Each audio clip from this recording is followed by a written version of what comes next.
Hi everybody, it's Josh with Talk About Trek, and I'm happy to be coming back on a Monday night, having just finished Star Trek The Next Generation Boogeymen, a new novel by Mel Gilden. And a very strange novel, but a very fun novel, nonetheless. In this novel, Wesley's childhood fears come to life and take over the Enterprise, so to speak. So, again, let's have a nice look at the cover there. Look at that look on Wesley's face. He knows that he's done wrong here. So, Boogeymen by Mel Gilden. Let's read the back here. Eric Baldwin is the Federation's premier exologist, a specialist in all manner of alien life forms, and one of Captain Picard's oldest and most trusted friends. But Baldwin's discoveries have made him enemies across the galaxy, and now he wants Picard to help protect him by erasing all traces of his existence. But Picard soon finds little time to worry about Baldwin's problems, for the Enterprise has suddenly become a strange, dangerous place, a ship where assassins lurk around every corner, and even old trusted friends are not what they seem. Threats, all masterminded by the strangest race of aliens Picard and the crew have yet encountered. Pretty decent back blurb, I guess, there, but all in all, it doesn't begin to dive into the madness that is Boogeymen. So we'll dive into the notes here and get right into it. So the book begins with a prologue with Wes, and he's kind of contemplating where he wants to go in Starfleet. And in this book, he's thinking, how good would I be in command? So that's what he's thinking. He's trying to figure out, how can I test my command ability to the very best? And he wants to improve that. It also introduces a new character for the book, who is Lieutenant Shebankan. Why I give him these names? Lieutenant Shebankan. He's an exologist, so he studies, alien life forms. And then they also introduce this new kind of ship that they've encountered on the way here, and then they describe it as being kind of like a metal teardrop, and it can warp around like crazy fast, like from one location to another. So it's kind of playing this game of cat and mouse with the Enterprise, and eventually just zips away and is gone. So the Enterprise is on a mission to, of course, pick up this Professor Baldwin, and he is currently on Tantamon 4, kind of studying the alien race there.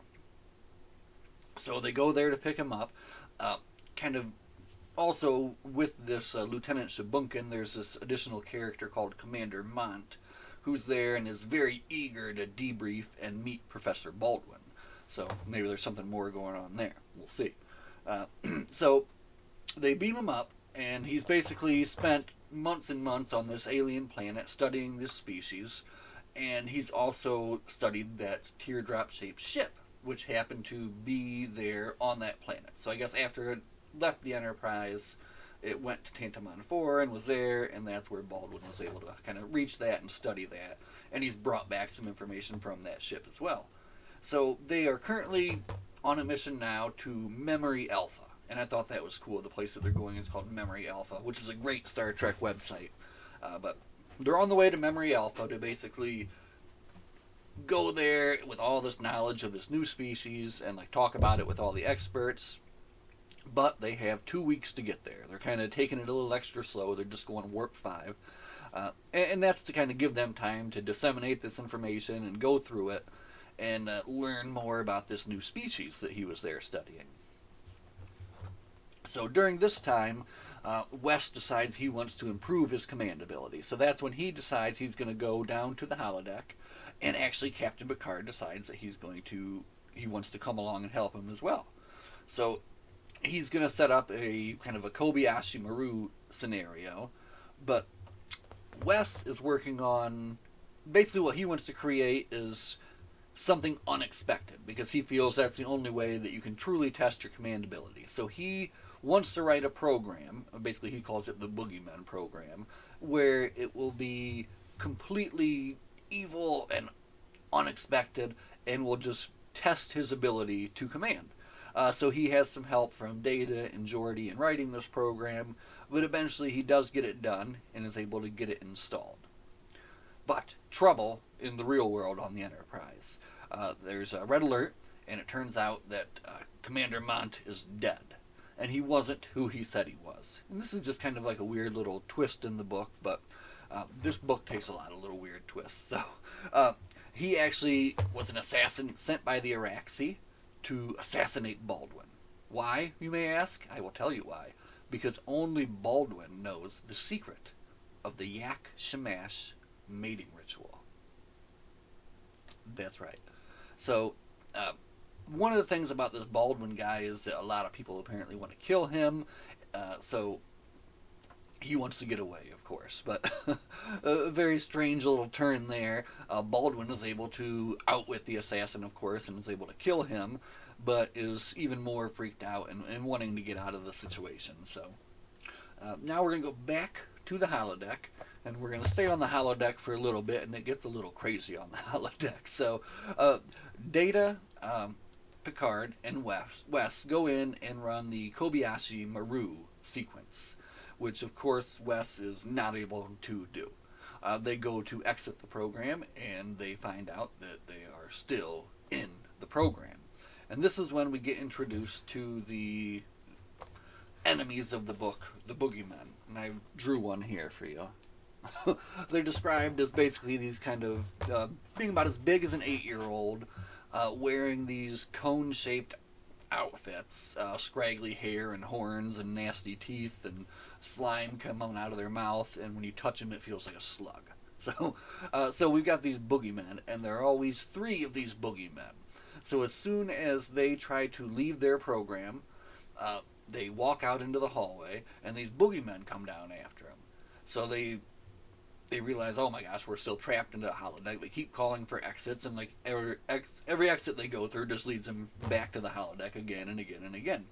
And eventually these programs start kind of getting into their own fears. So they show Data like Tasha at one point, and then they switch it over to like a whole Dixon Hill scenario. And then the Boogeymen are all dressed up like gangsters.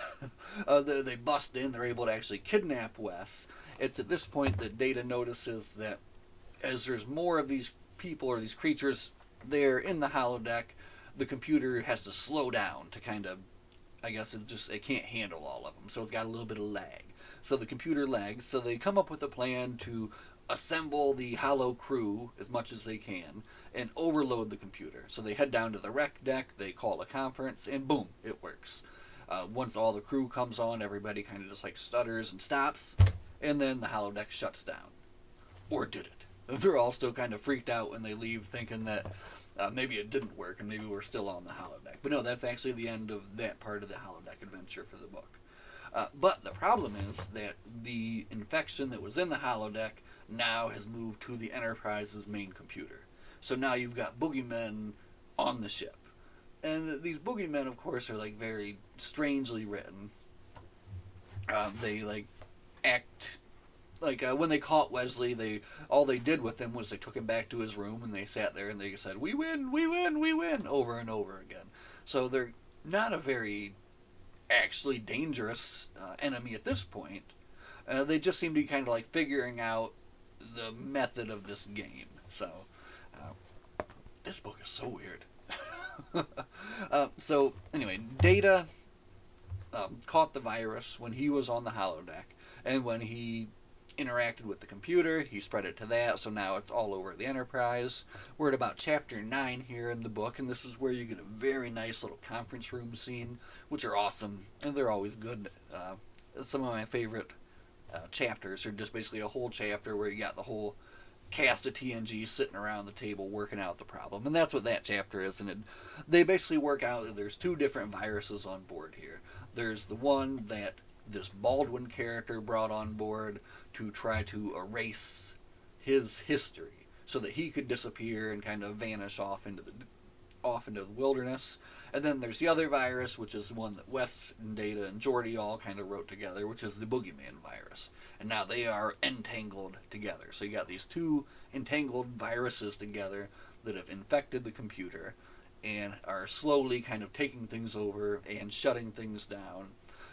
One of the main initial first problems is the turbo lifts going like too fast, too slow, slamming people against the ceiling. And you get kind of on and off little issues like that throughout these chapters of just the Enterprise slowly breaking down more and more and more and more and more.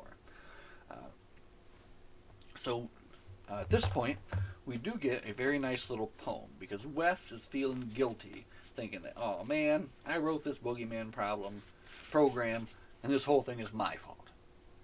So Captain Picard says, Mr. Crusher, I would like to quote a poem to you.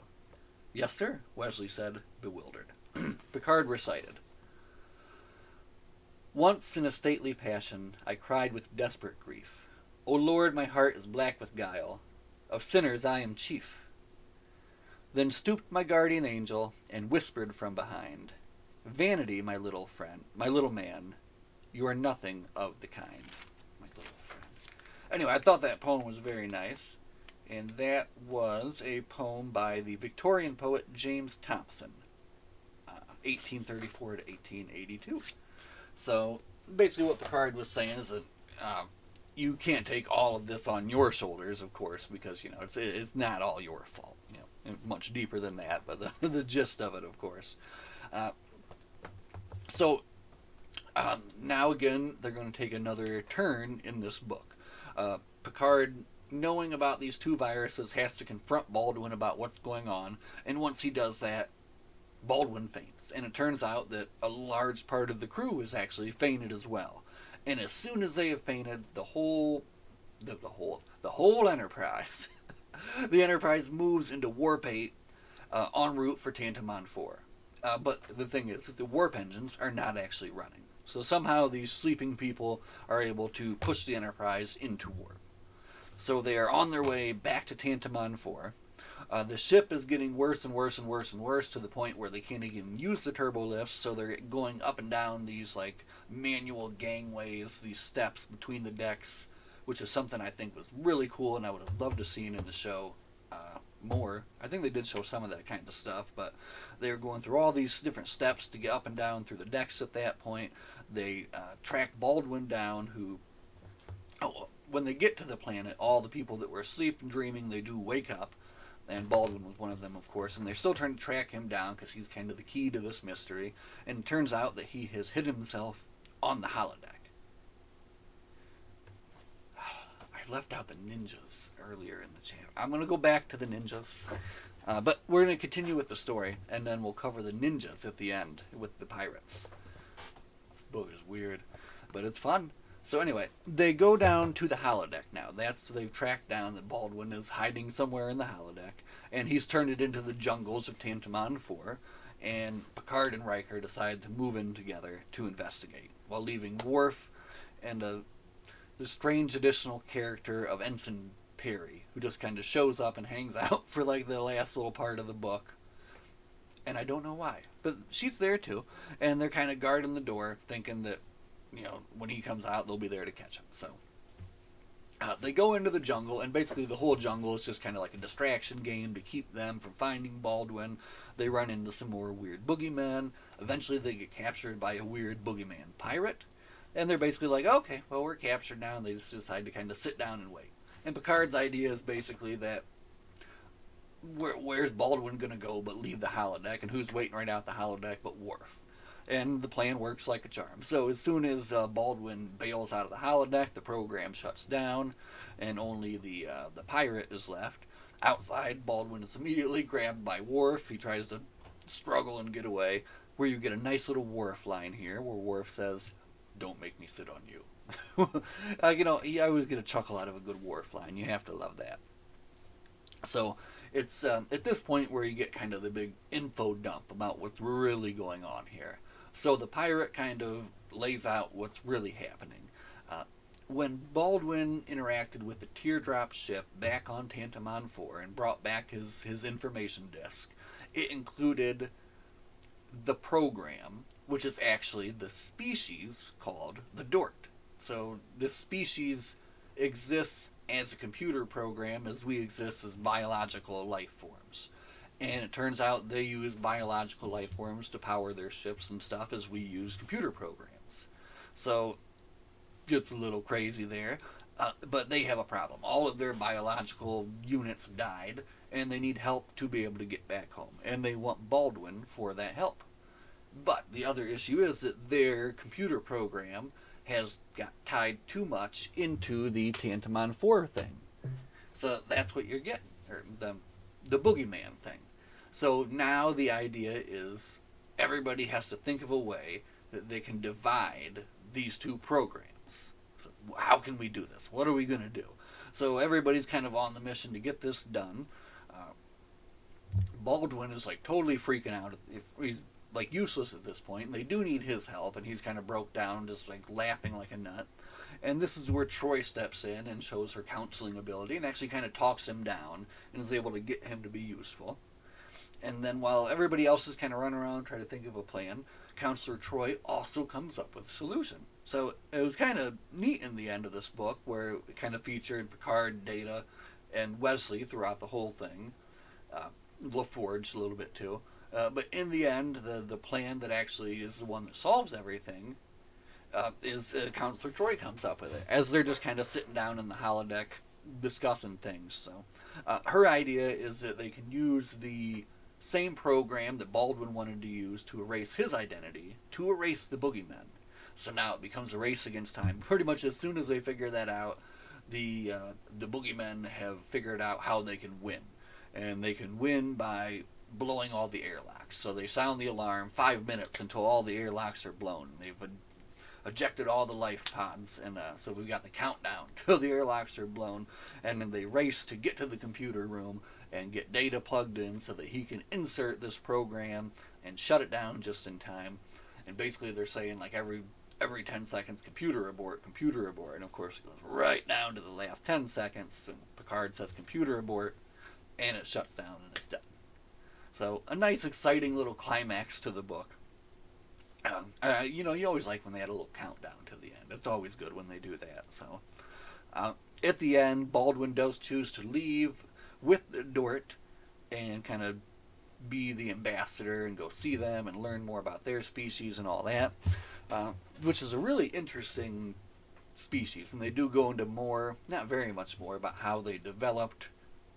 But on their planet, they had like a crystalline core, and as that developed and became more energetic, then they evolved from that. It was like as an energy, as a program somehow, and evolved from that somehow.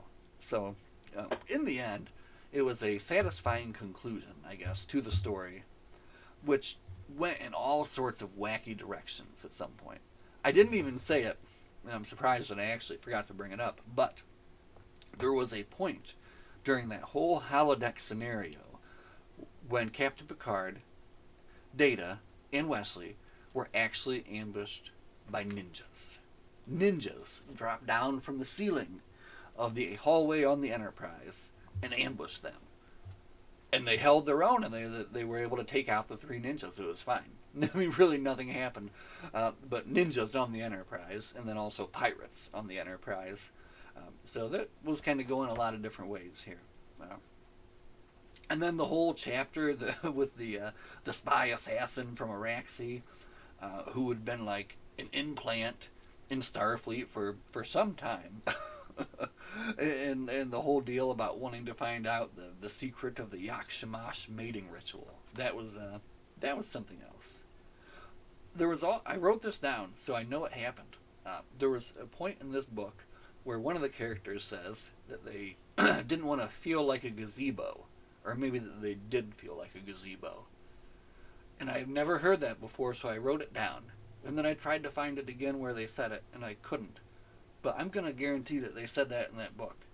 And I don't know what it feels like to feel like a gazebo. So if you know, let me know, because I am not sure. But that was Star Trek number 17, Boogeymen. I did start this book on the 20th and finish it today on the 25th, so a nice respectable little 5-day book. And I am doing like a million other things too, believe me.